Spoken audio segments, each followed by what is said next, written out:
Hello friends, welcome back to the happiness box with सभी। Welcome back to my channel. I hope आप सब काफ़ी अच्छी health में होंगे। ये जो नया व्लॉग है ये काफ़ी इंटरेस्टिंग होने वाला है बिकॉज इस व्लॉग में हम बहुत सारे क्वेश्चंस के आंसर करने वाले हैं।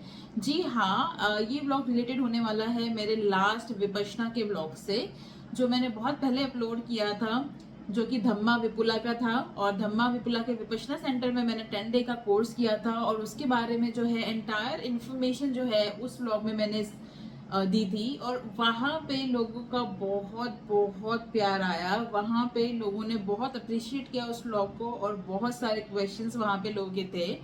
So first of all thank you so much for इतना इतना ज़्यादा प्यार देने के लिए उस व्लॉग को। और वहाँ पर जिन जिन लोगों के क्वेश्चंस थे वो मैंने पर्सनली जाके एड्रेस किए, बट मैंने सोचा कि एक पूरा व्लॉग इस पे बनाया जाए ताकि अगर कोई भी जो 10 डेज का कोर्स करना चाह रहा है तो उसके क्वेश्चंस के सारे आंसर जो है एक ही व्लॉग में मिल जाए और एक ही बार में आपको समझ में आ जाए कि वहाँ जाने का प्रोसेस क्या है, वहाँ पे क्या क्या चीज़ें होती है, कैसी कैसी कैसे एक्सपीरियंस होता है। Everything we are going to cover in this vlog. So do watch the vlog till end guys. और अगर आप नए हैं मेरे चैनल पे so do subscribe this channel for more videos like this. So let's begin the vlog. So Vipassana क्या है, कैसे इसे कोर्स अटेंड करना है, क्या क्या क्वेश्चंस आपने मुझे पूछे थे, वो सारी चीजें हम कवर करेंगे। सो लेट्स बिगिन। विपश्यना जो है वो एक 10 दिन का कोर्स होता है जो बेसिकली विपश्यना मेडिटेशन का कोर्स होता है और आप किसी भी सेंटर में ऑल ओवर इंडिया इसे जाके अटेंड कर सकते हैं।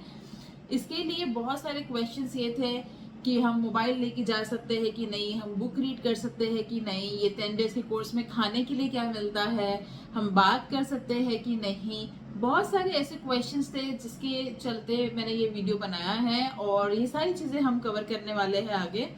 हम बिगिन करते हैं पहले क्वेश्चन से जो मेरे एक सब्सक्राइबर ने पूछा है।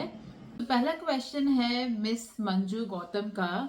इन्होंने यहाँ पे लिखा है कि इस 10 डे के कोर्स में मोबाइल लेके जाना अलाउड है या नहीं। इस 10 डे के कोर्स में आपको मोबाइल लेके जाना अलाउड है। आप जब यहाँ पे सेंटर पे जाते हो आप मोबाइल लेकर जा सकते हो, लेकिन आप जब कोर्स अटेंड करते हो तब ये अलाउड नहीं है। आप रजिस्ट्रेशन करते हो और फर्स्ट डे आप जैसे ही मेडिटेशन के लिए जाते हो, जैसे फर्स्ट डे आपको जाना है और आपकी जो भी इंपॉर्टेंट चीजें हैं जैसे कि पर्स हो गया, आपका मोबाइल हो गया, या कोई भी इंपॉर्टेंट अगर आपको गहने हैं, कोई भी इंपॉर्टेंट चीज है तो वो चीजें जो है आपको लॉकर में रखनी है। आपको एक स्पेसिफिक लॉकर दिया जाता है पहले ही दिन और वहां पे जो है आपका मोबाइल, आपके पैसे, आपके जो भी वैल्यूएबल आइटम्स है, पर्स, ये सारी चीजें जो है उस लॉकर में रखी जाती है। बेसिकली आपको मोबाइल लेके जाना अलाउड है, लेकिन आप 10 डे के कोर्स में उसे यूज नहीं कर सकते हैं, वो लॉकर में रख दिया जाता है। उसके बाद में जब आप 10 दिन का पूरा विपश्यना का कोर्स खत्म कर लेते हैं और आप जब 11वें दिन जब आप विपश्यना कोर्स खत्म करके बात करते हैं, जब आपको बात करने के लिए बोला जाता है लास्ट के दिन पे, जिसे मैत्री दिन बोला जाता है, तो उस दिन पे जब आपको आप बात कर सकते हो और जब जो लास्ट दिन होता है उस दिन पे आपको जो है मोबाइल दिया जाता है। उस दिन आप अपने जो भी वैल्यूएबल आइटम्स है वो लॉकर में से लेते हैं, मोबाइल हो गया जो भी है, और वो लास्ट डे होता है। During the meditation mobile is not allowed. Next question है मिस्टर सिद्धेश का। इनका क्वेश्चन था कि सेंटर में बेडशीट और चादर मिलता है कि नहीं मिलते। बेसिकली बेडशीट और चादर काफ़ी सारे सेंटर्स में अवेलेबल होते हैं, बट अगर आपको अपनी चादर लेकर जानी है तो आप लेके जा सकते हो और बिछा सकते हो, और जैसे भी आपको मैनेज करना होता है, हाइजीन इश्यूज होते हैं काफ़ी लोगों के। और इन केस अगर आपके पर्टिकुलर रूम जो आपको अलॉट हुआ है वहां पर अगर आपको चादर या कोई भी चीज़ अगर अवेलेबल नहीं मिल रही है, आप वहां पे जो वॉलेंटियर है या जो भी सेविका है उनको बोलिए, वो आपको हेल्प आउट करेंगे और डेफिनेटली दे देंगे। पे तो आपको बेडशीट के साथ में, ब्लैंकेट के साथ में जो भी बेसिक चीजें हैं जैसे बाल्टी और वो भी बेसिक चीजें हैं बाथरूम में वो भी रखी होती है। और इसके अलावा कहीं कहीं जगह पे मेडिटेशन के रूम के अंदर ही मेडिटेशन के आसन लगाए होते हैं।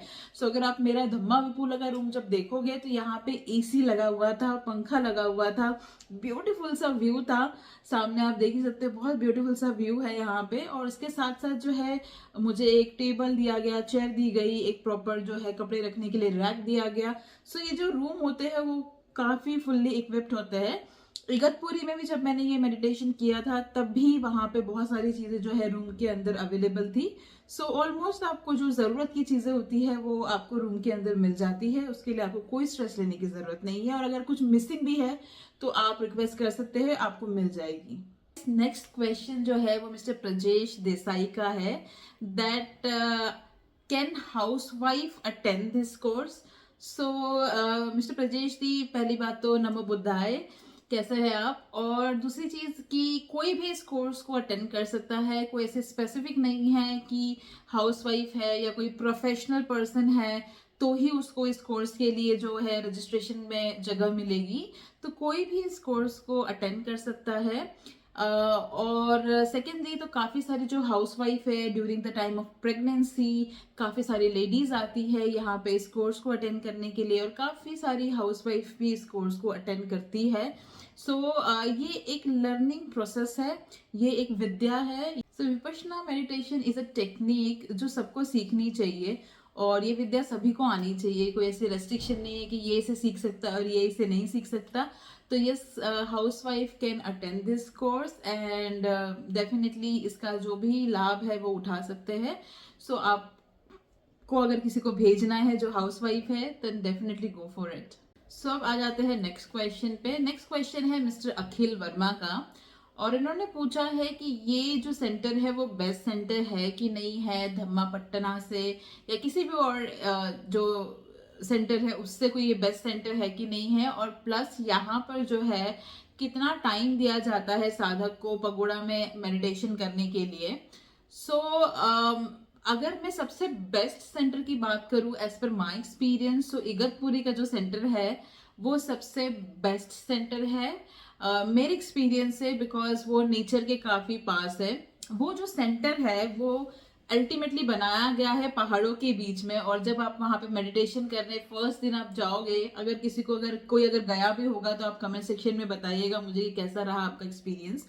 सो वो जो पर्टिकुलर सेंटर है वो इगतपुरी के पहाड़ों के बीच में बनाया गया है और सिटी के हसल बसल से बहुत ज्यादा दूर है, और वहां पे आपको एक पीस, ट्रैंक्विलिटी, एक सीरीन काम, एक एक बहुत ही बेहतर एटमॉस्फेयर मिलता है जो आप एक्चुअल में डिजर्व करते हो जब आप मेडिटेशन के लिए जाते हो। तो ऐसे तो सारे ही सेंटर काफी अच्छे हैं, सारे ही सेंटरों में जो है जो फैसिलिटी है वो काफी अच्छी है, बट अगर अब मैं स्पेसिफिकली इस सेंटर की बात करूं, इस सेंटर में फैसिलिटी तो अच्छी है ही है, लेकिन आप एक कनेक्टेड फील करते हो नेचर से, और यहाँ के टीचर्स भी काफी ओल्ड है ऐसा मैंने सुना है, और जिस तरह का वे ऑफ टीचिंग है उनका वो भी बहुत ही ब्रिलियंट है। सो इसी वजह से ये जो स्पेसिफिक सेंटर था वो मुझे बहुत पसंद आया था। सो मेरे हिसाब से इगतपुरी का जो सेंटर है that is the best centre for meditation. और भी बहुत सारे सेंटर है जहाँ पे आप जाके लर्न कर सकते हो, जैसे आपने जिस सेंटर का नाम बताया, और भी बहुत सारे सेंटर है, that is all fine, but मैं किसी सेंटर को किसी सेंटर से कंपेयर नहीं करूंगी। बट एक्सपीरियंस की बात होती है, और विद्या तो ऐसी चीज है कि आप कहीं पे भी सीख सकते हो। सो यू कैन, आपको जहां पे भी रजिस्ट्रेशन मिले you should go and learn this particular Vipassana meditation, because काफी सारे लोग ऐसे भी हैं जो 3-3, 4-4, 6-6 महीना वेट करते हैं, उनको रजिस्ट्रेशन नहीं मिलता, और उनको जो है इस कोर्स में आने के लिए बहुत महीनों वेट करना पड़ता है। तो कोई से स्पेसिफिक सेंटर के लिए वेट करने की जरूरत नहीं है। अगर आपको कोई भी अच्छे सेंटर में रजिस्ट्रेशन मिल जाता है then go for it and give it a time and learn this particular technique, ये मेरा कहना है। और सेकंड जो आपका क्वेश्चन था कि साधक को कितना टाइम दिया जाता है पगोड़ा में मेडिटेट करने के लिए, तो अगर आप नए नए साधक है तो आपको कम टाइम दिया जाएगा पगोड़ा में। एक्चुअली मैं आपको सिर्फ तभी भेजा जाएगा लास्ट के कुछ दिनों में, जैसे लास्ट के 3 से 4 दिनों में आपको जो है मेडिटेशन पगोड़ा सेंटर में, जो पगोड़ा एक्चुअल पगोड़ा होता है उसमें भेजा जाएगा, और आपको बताया जाएगा कैसे मेडिटेट करना है, और 1-1 घंटा आपको दिया जाएगा, अलॉट किया जाएगा, आपका नाम लिखा होगा कि ये इस टाइम से ये टाइम जो है, और ये जो सेल नंबर है पगोड़ा में, यहाँ जाके आप इस घंटे इस ड्यूरेशन में मेडिटेट कर सकते हो। लेकिन अगर आप पुराने साधक होते हैं, जैसे कि आपने एक 10 दिन का कोर्स अटेंड कर लिया, उसके बाद में आप सेकेंड डे के कोर्स के लिए गए, और सेकेंड टाइम आपने 10 दिन का कोर्स अटेंड करने के लिए गए, तो उस टाइम पे आप हो जाते हो पुराने साधक, तो आपके लिए थोड़े से रूल्स रेगुलेशन और चीजें भी चेंज हो जाती है। सो उस ड्यूरेशन में आपको जो है हर सुबह, जैसे सुबह 4 बजे के बाद में जो मेडिटेशन शुरू होता है, तो हर सुबह जो है आपके लिए जो है एक सेल अलॉट कर दिया जाएगा और आप जाके हर सुबह पे आपको वो सेल दे दिया जाएगा और आप पगोड़ा में जाके अपना मेडिटेशन कर सकते हो। सो उसके अलावा जो है दोपहर में भी कुछ टाइम अलॉट किया जाता है पुराने साधकों के लिए, ओल्ड साधकों के लिए। सो अगर आप नए हो तो आपको एक लिमिटेड टाइम मिलेगा, लेकिन अगर आप पुराने हो तो बहुत ज्यादा टाइम आपको जो है पगोड़ा के अंदर मेडिटेशन करने के लिए मिलेगा। So I hope I have answer all the questions of yours. So guys, next question जो है, यहाँ पे इनका नाम नहीं है और इनका नाम कुछ द लव स्टोरी के नाम से आ रहा है। तो इनका क्वेश्चन था कि किस तरह की मील ये देते हैं और किस तरह की मील्स यहाँ पे मिलते हैं। सो आपको यहाँ पे 2 टाइम का जो प्रॉपर मील है वो यहाँ पे दिया जाएगा। ब्रेकफास्ट में आपको फ्रूट्स रहेंगे, इडली, कभी पोहा, एक उपमा, सो काफी सारी चीजें जो आपको है मिलेगी, दूध, चाय, फरसान, थोड़े फ्रूट्स, ये सारी चीजें जो एक हेल्दी ब्रेकफास्ट होता है वो आपको दे दिया जाएगा। और ये सुबह 6 बजे के अराउंड होता है ब्रेकफास्ट फर्स्ट। और उसके बाद में जो है लंच में जो है पूरा सात्विक भोजन दिया जाता है। तो सात्विक भोजन मतलब बहुत ही प्योर वेज सात्विक भोजन होता है, जिसमें ज्यादा मिर्च मसाला नहीं होता है और बहुत टेस्टी होता है गाइस। सो बेसिकली ये होता है, दाल राइस होगा, 1-2 तरह की सब्जी होगी, कुछ मीठा होगा, रोटी होगी, साथ ही साथ आपको बटर मिल्क या छाछ दी जाएगी। तो ये इस तरह की जो है एक अच्छा सा फुल फ्लेज आपको जो है लंच दिया जाता है। साथ ही साथ अगर अब मैं डिनर की बात करूं तो अगर आप नए साधक हैं तो डिनर में आपको 4-4:30 के आसपास कुछ इनका डिनर हो जाता है। डिनर मतलब बहुत लेट नहीं है यहाँ पे। तो 4-4:30-5 बजे के आसपास जो है हर एक सेंटर में डिनर का टाइम होता है। It's more like a snacking time, और ये स्नैकिंग टाइम ही आपका लास्ट मील होता है। इसमें आपको सर्व किया जाता है चाय, कॉफी या फिर आप ले सकते हो दूध। इसी के साथ साथ कोई भी चॉइस ऑफ फ्रूट, एक दो तरह के फ्रूट्स वहां पे रखे होंगे, जैसे बनाना हो गया या कुछ और फ्रूट्स रखे होंगे, उसमें से आप ले सकते हो कोई भी फ्रूट्स। साथ ही साथ यहाँ पे रखा होता है कुरमुरा। कुरमुरा मतलब अगर आपने भेल का मुरमुरा देखा होगा तो इट्स काइंड ऑफ मिक्स मुरमुरा, हम कुरमुरा बोलते हैं इसे मुंबई में। सो इस बेसिकली वो रखा होता है। तो आप जो है एक प्रॉपर मील एंजॉय करते हो, ग्लास ऑफ मिल्क, दूध या फिर चाय, उसके साथ कुरमुरा, उसके साथ में एक बनाना या जो भी फ्रूट अवेलेबल है वहां पे उस टाइम पे। तो ये आपका लास्ट मील है। इसके बाद में आपको कोई मील नहीं मिलने वाला है। सो अगर आप कोई स्पेसिफिक मेडिकेशन फॉलो करते हो जिसके लिए आपको रात में मेडिकेशन के पहले कुछ खाना है, then you have to inform the management कि आपको ये ऐसा मेडिकेशन लेना होता है और उसके पहले जो है रात में हमें खाना है, आपको खाना पड़ता है। सो उसके लिए फिर आपको एक स्पेशल मील बनाकर वो देते हैं अलग से, जो कि बहुत ही कम लोगों के लिए होता है, जो कि पेशेंट है बीपी के या शुगर के पेशेंट है या कोई स्पेसिफिक पेशेंट है, तो उनके लिए वो कॉपरेट करते हैं। बट अगर आप एक नॉर्मल साधक हो तो आपके लिए 4:30 के बाद में कुछ भी नहीं है, that is your last meal. और अगर आप पुराने साधक हो तो आपके लिए ये लास्ट मील भी नहीं है। इनफैक्ट पुराने साधकों को 4:30 बजे जो है वो सिर्फ नींबू पानी पीना अलाउड है, या अगर आपको मतलब या तो आपने फ्रूट लिया तो ठीक है, अदरवाइज नींबू पानी is recommended for the like old साधक। सो अगर पुराना साधक है तो सिर्फ नींबू पानी ले सकता है और कुछ भी नहीं ले सकता। अब इसका रीजन है कि नींबू पानी क्यों ओल्ड साधक को दिया जाता है, बिकॉज मेडिटेशन में काफी ज्यादा एनर्जी लगती है गाइस। हम बैठे होते हैं लेकिन हमें रियलाइज नहीं होता, क्योंकि हमारा mind continuously back of the mind, हमारे दिमाग में काफी सारे थॉट्स आते रहते हैं। हम काफी एनर्जी, फियरलेसली एनर्जी हम ड्रॉ करते हैं। तो हम लेकिन और कुछ एक्टिविटी भी नहीं होती, बिकॉज ऑब्वियसली 15-15 घंटे मेडिटेशन करना है, 12-12 घंटे आपको मेडिटेशन करना है, और आप कहीं पे वो कुछ वॉक नहीं कर रहे हो या बैठे हो मेडिटेट कर रहे हो, एनर्जी तो आपकी जा रही है पर कोई फिजिकल एक्टिविटी नहीं हो रही है। तो एक तो वो रीजन है, उसकी वजह से भी। सेकेंडली जो है, ये जो पर्टिकुलर सेंटर्स होते हैं ये चलते हैं हमारे दान पे, ये चलते हैं जो भी यहाँ पे दान करके जाता है या जो भी यहाँ पे डोनेशन आता है उसके ऊपर ये मेडिटेशन सेंटर चलते हैं। सो ज्यादा सेंटर पे भी भार ना हो, इसी वजह से जो है जितने कम लोग पुराने साधक के जितना कम खाए उतना ही अच्छा है, ऐसा भी कहा जाता है। बट इसका थर्ड और मोस्ट इम्पॉर्टेंट रीजन ये है कि ये जो मेडिटेशन की टेक्निक है, अगर ये पुराने साधक को इसीलिए कहा जाता है कि अगर पुराना साधक मेडिटेशन के लिए बैठ रहा है, तो उसको अगर आप पूरा खाना खा के बैठते हो ना, शाम में एक अच्छे सा पूरा मील आप लेके बैठते हो, जैसे आपने बहुत सारा कुरमुरा ले लिया, दूध ले लिया, अच्छे से अपना पेट भर के केला खा लिया, तो आपने अगर अपना लास्ट मील अच्छे से पेट भर के खा लिया, उसके बाद आप जब मेडिटेशन पे बैठते हो तब आपको थोड़ा सा क्लमजी फील होगा, थोड़ा लेजीनेस फील होगा, थोड़ी नींद आएगी, तो वो उतना ज्यादा आप कॉन्सेंट्रेट नहीं कर पाते हो मेडिटेशन पे। वेर इज इन पुराना साधक यहाँ पर आया है सिर्फ और सिर्फ मेडिटेशन को बहुत अच्छे लेवल पे और समझने के लिए और करने के लिए। सो अगर आप थोड़ा खाली पेट होके बैठते हो, सो बहुत इजी होता है, आप बहुत अच्छी तरीके से कंसंट्रेट कर सकते हो मेडिटेशन की टेक्निक पे, आप लेजी नहीं होते हो, आप क्लमजी नहीं होते हो, और ये काफ़ी बेनिफिशियल भी होता है इन टर्म्स ऑफ मेडिटेशन। तो इसीलिए जो है पुराने साधक को जो है लास्ट में सिर्फ नींबू पानी दिया जाता है, that is their last meal, और उसके बाद जो है नेक्स्ट मील उनको नेक्स्ट मॉर्निंग सुबह 6 बजे ही मिलेगा, जो कि उनका ब्रेकफास्ट होगा। So I hope I have answer this question. So चलते हैं नेक्स्ट क्वेश्चन पे। सो गाइस, नेक्स्ट क्वेश्चन है मिस रीना सक्सेना का। इन्होंने पूछा है कि जो रूम्स यहाँ पे मिलते हैं वो सिंगल होते हैं, ट्विन होते हैं, कि कैसे होते हैं।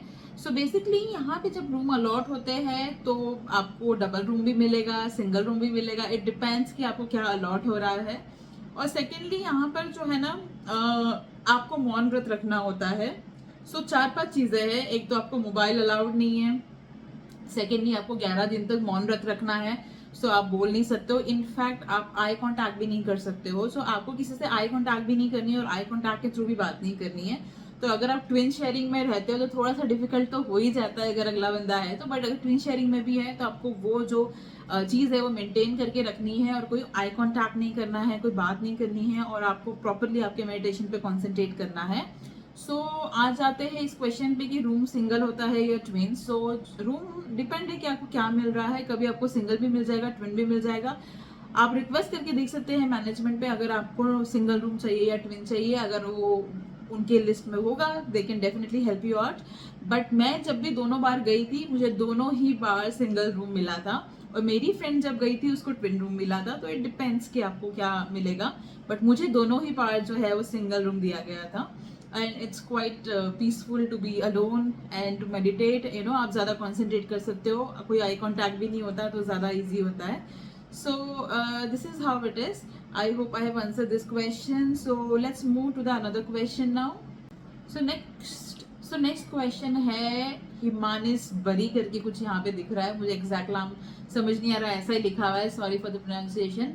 इनका क्वेश्चन था कि do Dhamma Vipula or any of the centre charge fee, ये फ्री होता है कि यहाँ पे कोई फी चार्ज होती है। सो गाइज, ये कम्प्लीटली फ्री है, यहाँ पे कोई भी फीस आपको चार्ज नहीं होती है। सो बेसिकली विपश्यना का कॉन्सेप्ट ये है कि आप जो आते हो एज अ भिक्षुक आते हो, एज अ भिक्षुक आप इस कोर्स को ज्वाइन करते हो। आप भले ही अपने एक्चुअल वर्ल्ड में अपने घर में या अपने पर्टिकुलर जगह पे करोड़पति हो, या फिर आप बहुत ही वेल टू डू पर्सन हो, बट आप जब इस सेंटर पे आते हैं तो आप एज अ भिक्षुक आते हैं, और एज अ भिक्षुक आप यहाँ पे जो है जो भी डोनेट किया हुआ खाना होता है वो खाना आप खाते हैं, और वैसे आप रहते हैं जैसे एक भिक्षुक, एक मेडिटेशन करने के लिए जो एक भिक्षुक रहता है वैसे आप रहते हैं। तभी आप समझ पाते हैं खाने की वैल्यू, तभी आप समझ पाते हैं चीज़ों की वैल्यू, और तभी आप ग्राउंडेड बन पाते हैं। तो ये जो एंटायर प्रोसेस है इसमें आपको कुछ भी पे नहीं करना है, it is entire process is free of cost. ये पूरा प्रोसेस जो है इसमें कोई फीस आपको चार्ज नहीं होती है। लास्ट में जो है अगर आपको डोनेशन देना है, अगर आपको लगता है कि इस कोर्स से आपको कुछ फायदा हुआ है, और अगर आपको इस कोर्स से कोई भी फायदा ऐसा हुआ है, ऐसा लग रहा है, और आपको डोनेट करना है कुछ अपनी इच्छा से, तो आप 1000, 2000, 500, 5000, 10,000, 15, जो आपकी इच्छा है वो आप डोनेट करके जा सकते हो लास्ट में, क्योंकि इस डोनेशन से ही जो है वो आगे आने वाले जो स्टूडेंट है उनका जो है यहाँ पे वो कोर्स आगे लेते हैं। सो नेक्स्ट क्वेश्चन था मिस्टर मरोदी पाटिल का, जिन्होंने लिखा था कि can we carry a books to read. So यहाँ पर जो है बुक्स आप कैरी नहीं कर सकते। मेडिटेशन का मतलब है आप फुल फोकस्ड हो उस पर्टिकुलर टेक्निक को सीखने के लिए, और आप जब बुक रीड करते हो या अगर आप कोई बुक रीड कर रहे हो तो उसमें जो भी आपने पढ़ा है, सपोज आपने आप एक पर्टिकुलर कहानी पढ़ी है या चैप्टर पढ़ा है, तो आपके दिमाग में जो है वो चैप्टर रन करेगा, वो चीज़ें रन करेगी, ना कि आप एक्चुअल जब मेडिटेशन की टेक्निक में जाते हो तो उसके कुछ रूल्स एंड रेगुलेशन है, उसे फॉलो करके ही आपको आगे ये टेक्निक सीखनी है। तो उसके रूल्स और रेगुलेशन में ये है कि आप कोई भी रीडिंग नहीं कर सकते हो। इनफैक्ट वो आपको लास्ट में जब प्रवचन देते हैं सर, गोयनका जी का जो प्रवचन होता है लास्ट में, उसमें तो काफी जगह पे ये भी कहा गया है कि कोई भी मंत्रों का उपचार, जैसे कि हो जाता है ना कि हम मेडिटेशन में बैठे हैं और अचानक से हम कोई मंत्र जो है हमारे भगवान का वो हम चैंटिंग कर रहे हैं दिमाग में, या हो जाता है कभी कभार ना, सो उस चीज के लिए भी मना किया गया है। सो बेसिकली जो है आपको ना कोई मंत्र की चैंटिंग करनी है या कोई मंत्र अपने दिमाग में सोचना है while doing a meditation. Also आप कोई भी बुक्स या कोई भी चीज आप रीड नहीं कर सकते हो। आपको प्योरली जो टेक्निक सिखाई जाती है उस पर फोकस करना है, तभी आपको जो है इसका बेनिफिट होगा, तभी इसका लाभ होगा। So books are not allowed. So next question जो है वो मिस्टर दयानंद जी का है। सो मिस्टर दयानंद जी ने कहा है कि वो संडे को मेडिटेशन के लिए जाते हैं। वेरी गुड दयानंद जी, आपको डेफिनेटली जाना चाहिए हर बार। और इसके आगे ये लिखते हैं कि पहले जो था वो रजिस्ट्रेशन थोड़ा इजी था, अभी जो है वो रजिस्ट्रेशन थोड़ा डिफिकल्ट सा हो गया है, और जिनकी फाइनेंशियल कंडीशन बेहतर होती है उन्हें ही जो है मौका मिलता है मेडिटेशन सीखने का, और रजिस्ट्रेशन में उन्हें ही एंट्री दी जाती है। सो ऑनेस्टली स्पीकिंग मुझे नहीं इस चीज़ का आइडिया, क्योंकि मेरे साथ तो ऐसा हुआ नहीं है। मैंने दोनों ही बार जब भी अप्लाई किया है थोड़ा सा टाइम निकाल के किया है दयानंद जी। सो बेसिकली क्या होता है कि आप जो है 4-4 5-5 महीने पहले आपको अप्लाई करना होता है, और ईयर में एक बार या 1.5 साल में एक बार आप फुल कोर्स के लिए जाए या 8 महीने में एक बार जाए, तो आपका जो है रजिस्ट्रेशन डेफिनेटली लिया जाएगा। मुझे नहीं पता क्यों रिजेक्ट हुआ है, किसी रीजन से हुआ होगा या कोई पर्टिकुलर स्पेसिफिक रीजन से हुआ होगा। बट अगर आप प्लान करके साल में एक बार मेडिटेशन के लिए जा रहे हैं और वो भी 3 से 4 महीने पहले रजिस्ट्रेशन के लिए डाल रहे हैं, तो आई थिंक आपका रजिस्ट्रेशन एक्सेप्ट हो जाना चाहिए है। ऐसा तो मुझे सब कोई एक्सपीरियंस नहीं रहा है, but give it a try. आप ट्राई कीजिए एक बार इस तरीके से, साल में एक बार जाइए और उसके बाद अब 3-4 महीने पहले अप्लाई कीजिए एडवांस में, क्योंकि बहुत सारे लोग जो है इस टेक्निक को सीखने के लिए वेट करते हैं, महीनों वेट करते हैं। सो ट्राई कीजिए आप। आई होप आपको जो है रजिस्ट्रेशन बहुत ही जल्दी मिल जाएगा। साथ ही एक और टिप मैं आपको दूंगी कि अगर आपको रियली ये टेक्निक सीखनी है और अगर आप चाह रहे हो कि कोई स्पेसिफिक मेडिटेशन सेंटर में ना जाके सारे सेंटर्स में कोई भी सेंटर में आप ओके हो जाने के लिए, देन एक साथ में 3 सेंटर में आप अप्लाई कीजिए। कभी कभी अगर हो सकता है कि किसी एक सेंटर में अगर स्पेस नहीं खाली है या अगर कैंडिडेट फुल हो गए हैं, तो किसी दूसरे सेंटर में या तीसरे सेंटर में जो है आपको डेफिनेटली एक प्लेस मिल जाएगी, और आप जाके जो है अपनी मेडिटेशन टेक्निक जो है स्टार्ट कर सकते हो, अपना जो ज्ञान है वो बढ़ा सकते हो। सो एक साथ में 2 या 3 मेडिटेशन सेंटर में आप ट्राई कर सकते हो, जिससे कि चांसेस बढ़ जाते हैं आपके रजिस्ट्रेशन अप्रूवल होने के और रजिस्ट्रेशन होके आपको सीट मिलने के। आई hope I have answer the question. So move करते हैं नेक्स्ट क्वेश्चन पे। सो नेक्स्ट क्वेश्चन जो है वो कार्तिका तनवर का है। हाय कार्तिका, नमो बुद्धाय। सो आपने लिखा है कि आपका जो एप्लीकेशन है वो एक्सेप्ट हो गया है। सो मैं काफ़ी लेट वीडियो बना रही हूँ, आई एम श्योर आप विपश्यना मेडिटेशन जाकर भी आ गए होंगे। सो आई गेस आपने लिखा है कि आपका मेडिटेशन का जो भी रजिस्ट्रेशन है वो एक्सेप्ट हो गया है, but you are little scared to go there, और ये वर्थ है भी कि नहीं है। सो पहली चीज है कि डेफिनेटली वर्थ है कृतिका। आपको एक ऐसी चीज सीखने के लिए मिलेगी जिसके लिए लोग बहुत वेट करते हैं। इनफैक्ट वेट के साथ साथ बहुत पेशेंस लगता है इसको सीखने में और इसको कंटिन्यू करने में। तो आप लाइफ की सबसे बेहतर चीज देखने जा रहे हैं। इट डिपेंड्स है आपके माइंडसेट पे। पॉजिटिव माइंडसेट से आप जाइए, बिल्कुल डरिए मत। आई थिंक आपने ये कोर्स कंप्लीट भी कर लिया होगा, और अगर नहीं किया है, अगर आप डर के मारे गए नहीं हो, तो डर किस बात का यार, आप तो जा ही सीखने रहे हो। जैसे मैंने आपको बताया कि पहले जो मेरे व्यूअर थे मिस्टर दयानंद जी, उन्होंने तो कितने बार रजिस्ट्रेशन के लिए ट्राई किया और उनका रजिस्ट्रेशन ही एक्सेप्ट नहीं हुआ है। So you are very lucky कि आपका रजिस्ट्रेशन एक्सेप्ट हो गया है, and there is nothing to scared of. This technique is very beautiful.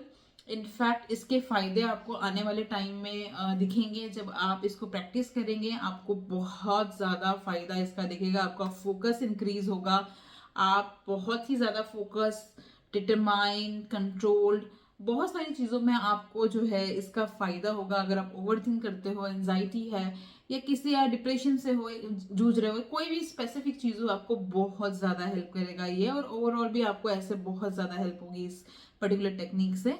So do not scared, बिल्कुल भी घबराइए मत, आप डेफिनेटली इस टेक्निक को सीखने के लिए जाइए और आपका एक्सपीरियंस जो है वो डेफिनेटली इस वीडियो के नीचे शेयर कीजिएगा। So I hope I have answer your question. Move करते हैं नेक्स्ट क्वेश्चन पे। नेक्स्ट क्वेश्चन है मिस्टर तनवीर रिजवानी का। इनका कहना है कि which centre is best so far as per my experience. सो जैसे मैंने पुराने क्वेश्चन में भी पहले मैंने क्वेश्चन ही इसी वीडियो की शुरुआत में आंसर किया था कि कौन सा सेंटर बेस्ट है। सो मेरे एक्सपीरियंस के हिसाब से मुझे इगतपुरी का जो सेंटर है वो बहुत ज़्यादा अच्छा लगा, because it is very close to nature. और जब मैं वहाँ गई तो मुझे खुद को अंदर से बहुत कनेक्टेड फील हुआ नेचर के साथ में, पीसफुल लगा। So because of that you feel you are away from hustle bustle. और जो सेंटर सिटी के अंदर होते हैं, जैसे धम्मा विपुला है, वो सिटी के एकदम दूर भी नहीं है बट सिटी के पास ही है, नजदीक ही है। मतलब आप थोड़ा सा 2 गली निकलोगे तो आपको दिख जाएगा कि सिटी है करके, कनेक्ट हो जाओगे आप सिटी से।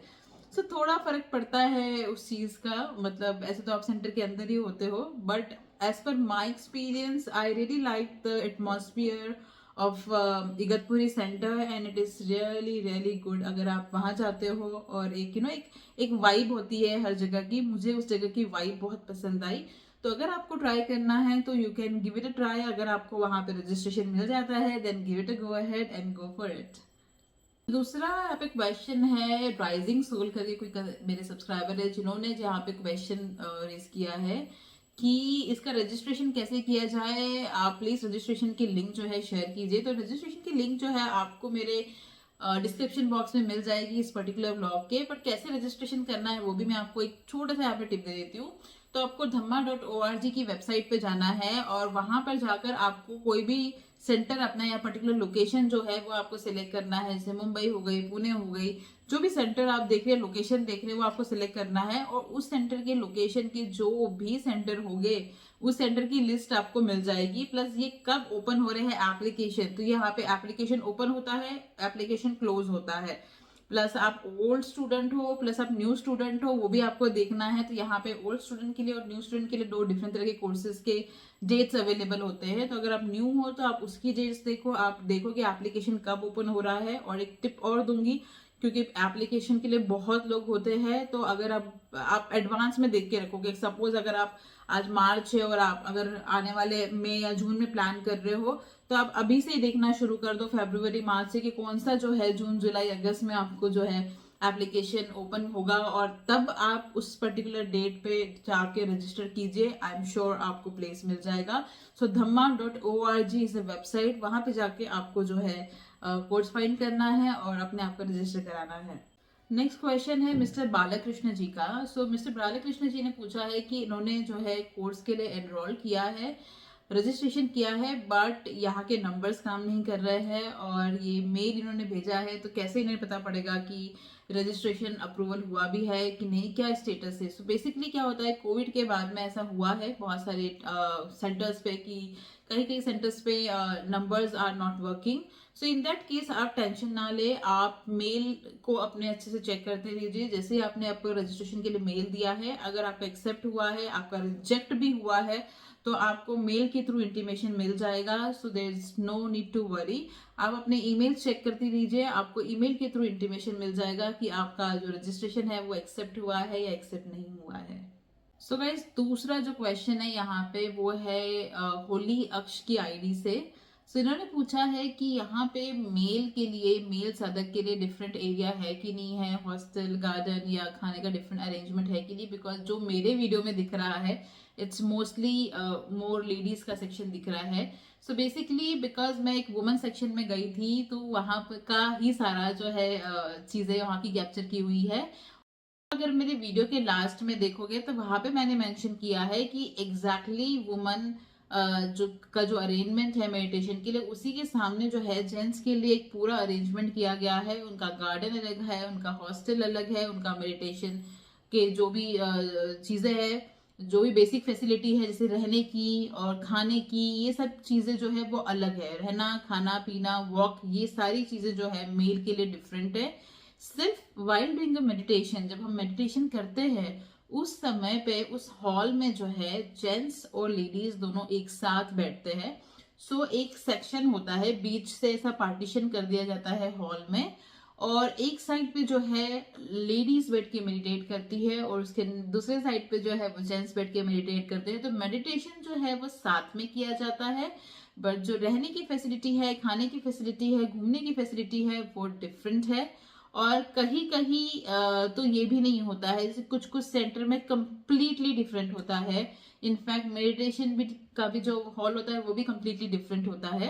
पर मेरे जो भी 2 एक्सपीरियंस रहे हैं उसमें जो है ये 3 चीजें डिफरेंट थी, बट जो हॉल था वो कॉमन था सबके लिए। नेक्स्ट कमेंट है वो है मिस जानवी ठाकुर का, और ये एक रीसेंट कमेंट है इनका। इनका कंसर्न है कि रात के सुबह के 4 AM को कैसे उठ सकते हैं और कितना डिफिकल्ट होता है ये उठना, और कोई अलार्म सिस्टम है, ये बिना अलार्म हमें उठना होता है।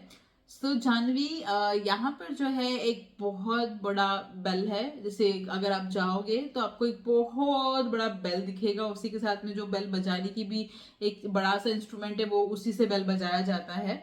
सो ये इट्स ए ह्यूज बेल, आपको काफी सारे मेडिटेशन सेंटर्स पे वो दिख जाएगा। सो सुबह के 4 बजे जो है वो बजाया जाता है आपको उठाने के लिए। और इनकेस अगर आपकी नींद बहुत ज्यादा पक्की है और फिर भी आप नहीं उठ रहे हो, तो कोई भी साधिका या सेविका या कोई भी वॉलेंटियर आएगा उस पैसेज में, जिस पैसेज में ऐसा लग रहा है कि 2-3 लोग वहां रूम से नहीं निकले हैं, तो उस पैसेज में घंटी लेकर वो आता है। बिकॉज सेविका भी मौन व्रत पे होती है, आप भी मौन व्रत पे होती है, तो आपका दरवाजा खटखटा के आपको नहीं उठाया जाएगा। बट वो क्या करेंगे कि वो घंटी बजाते रहेंगे, बार बार बजाते रहेंगे, ताकि आप उठ जाओ और आप मेडिटेशन सेंटर में या मेडिटेशन हॉल में आ जाओ। सो इसी इस हिसाब से इस तरीके से जो है बिना अलार्म के जो है आपको उठाया जाता है। और सेकंड चीज जो है यहाँ पे वो अलार्म भी आप रख सकते हो। सो यहाँ पे आपको 2-3 चीजें रखनी है while going to the centre. पहली चीज है अलार्म, सेकंड चीज है टॉर्च। क्योंकि कभी कभी रात के 4 बजे अगर जैसे धम्मा विपुला में जो मेडिटेशन हॉल था, वो एग्जैक्टली आप जहाँ रह रहे हो ना उसी फ्लोर पे था। So it was not that difficult. But मैं जब इगतपुरी में गई थी तो उस सेंटर में रहने का अरेंजमेंट बहुत अलग जगह था, और जो हॉल था वहां से 5 से 7 मिनट का वॉकिंग डिस्टेंस था। और रात, मतलब it's a forest area, jungle area था, पहाड़ थे, तो आपको रात में ना एक टॉर्च चाहिए होती थी कि अगर आप 4 बजे उठ रहे हो तो आपको टॉर्च से आप देखते जाओ कि कहीं कोई कुछ चीजें नहीं आ जाए सामने, बिकॉज जंगल एरिया और वो बहुत ही क्लोज टू नेचर था। सो आपको अलार्म और एक लॉक और साथ ही साथ टॉर्च, ये 2-3 चीजें लेकर जानी है। और अगर आप नहीं लेते हो तो भी सेंटर पे अवेलेबल होती है। आप सेंटर पे अगर कोई भी चीज, आप कोई भी तेल हो, कोई भी स्पेसिफिक चीज अगर आप भूल गए हो लाना और आपको जरूरत है, तो आप लिख कर वहां पे दे सकते हो, और वो नेक्स्ट डे आपको वही रखी मिल जाएगी उस टेबल पे, और आपको जो भी पैसा है वही रख देना है। या फिर आप जब लास्ट डे पे जाते हो तब आपको बिल दिया जाता है कि ये आपकी लॉन्ड्री है, आपने अगर लॉन्ड्री कराई है तो ये इसका बिल है, या आपने कोई चीज वहां से खरीदी है तो ये इसका बिल है, आप क्लियर कर दीजिए। तो सुबह 4 बजे उठने के लिए आप अपना अलार्म भी लेके जा सकते हो, सेट करके लगा सकते हो। अगर आप लेके जाना भूल गए हो तो यहाँ से भी आप खरीद सकते हो। लॉक लेके जाइए, टॉर्च भी लेके जाइए साथ में, और इसके अलावा घंटा वहां पे बड़ा बजता है, बहुत जोरों का बजता है, तो आप उठ ही जाओगे। और अगर नहीं उठ पाए तो सेविका आती है घंटी लेके और वो आपको डेफिनेटली उठा देगी। So it's not a issue, 4 बजे आप डेफिनेटली उठ जाओगे। सो मूव होते हैं नेक्स्ट क्वेश्चन पे। नेक्स्ट क्वेश्चन और लास्ट क्वेश्चन है मिस्टर हेमंत का कि how to reach there, kindly provide the guidelines. So basically आप कहाँ से जा रहे हो, किस लोकेशन से आप ट्रैवल कर रहे हो, दैट इज़ वेरी इंपॉर्टेंट। सो मैं गई थी मुंबई से, जोगेश्वरी से मैंने ट्रैवल किया था। सो बेसिकली मेरे यहाँ से जो थी नवी मुंबई के लिए डायरेक्ट बस भी थी और साथ में ट्रेन्स भी अवेलेबल थी। 2 बसेस मैंने चेंज करी थी। सो पहली बस जो थी वो मुझे नवी मुंबई की जो एक्चुअल मेन बस स्टॉप है वहां तक उसने मुझे ड्रॉप किया था। वहां से मैंने और दूसरी बस ली थी उस बस ने मुझे जो है आसपास छोड़ा था जहाँ पे सेंटर अवेलेबल है, और वहां से मैंने रिक्शा ली थी। सो वहां से रिक्शा जो है अराउंड 10 मिनट्स की रिक्शा में मैं पहुंच गई थी, क्योंकि ये सेंटर जो है वो काफी अंदर है और आपको जो है रिक्शा जाने के लिए तो मिल जाएगी, आते टाइम थोड़ा सा आपको इशू मिलेगा रिक्शा का, क्योंकि जनरली अवेलेबल नहीं होती, तो आपको उबर या फिर ओला करना पड़ेगा। और जो आते वक्त मैंने किया था वो सेंटर पे ही काफी सारे जो लोग थे, वो लास्ट में अगर उसी जगह पे जा रहे थे तो उन्होंने काफी जो भी उसी जगह पे जा रहा है उस पर्सन को वहां पे ड्रॉप कर दिया था। या तो फिर अगर आप किसी के साथ में सेम लोकेशन पे जा रहे हैं तो वो सेंटर पे ही आप पूछ सकते हो कि कोई अगर अंधेरी या कोई कोई भी स्पेसिफिक लोकेशन पे आप रहते हो, वहां पे कोई रहता है आसपास और वही जा रहा है, तो आप शेयर करके भी जा सकते थे टैक्सी से। सो मेरे साथ में एक लड़की, 2 लड़कियां थी इनफैक्ट, जो उनका पहले स्टॉप था, उसके बाद में वो भी वहीं पे रह रही थी, एकदम नजदीक थी। अंधेरी और जोगेश्वरी, जोगेश्वरी मैं रह रही थी, अंधेरी वो रह रहे थे, तो काफी नजदीक था। तो इसीलिए हमने एक शेयरिंग टैक्सी कर ली थी जो कि कन्वीनियंट था हमारे लिए। और अदरवाइज आप जो है वो आपके लोकेशन से डायरेक्ट बस अगर अवेलेबल है तो वैसे भी आप ट्रैवल कर सकते हो। आप ट्रेन से भी जा सकते हो, ट्रेन के बाद बस ले सकते हो और बस के बाद आपको ऑटो लेना पड़ेगा, तो हाँ थोड़ा टायरिंग है, डायरेक्ट ट्रांसपोर्ट वहां पर नहीं है। आई होप कि सारे क्वेश्चंस के आंसर मैंने इस वीडियो में कर दिए हैं। अगर आपको कोई स्पेसिफिक क्वेश्चन है तो do let me know in the comment section, और मैं आपके सारे क्वेश्चंस के आंसर जो है विपश्यना से रिलेटेड डेफिनेटली करूंगी। And once again thank you very much for sharing so much love, इतना ज़्यादा प्यार देने के लिए इस व्लॉग को। और मिलते हैं फिर नेक्स्ट वीडियो में। Till then bye bye and do not forget to subscribe my channel.